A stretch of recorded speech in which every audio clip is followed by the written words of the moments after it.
આખા પટ્ટા ઉપર સુઈ જાય નીચેથી ઊંચો થાય ને સુઈને કમરમાંથી ઊંચું થાવ પકડાશે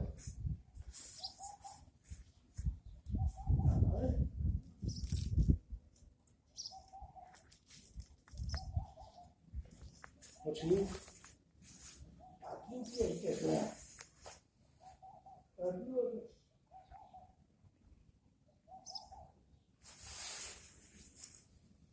પછી 8 નંબર રાખવાના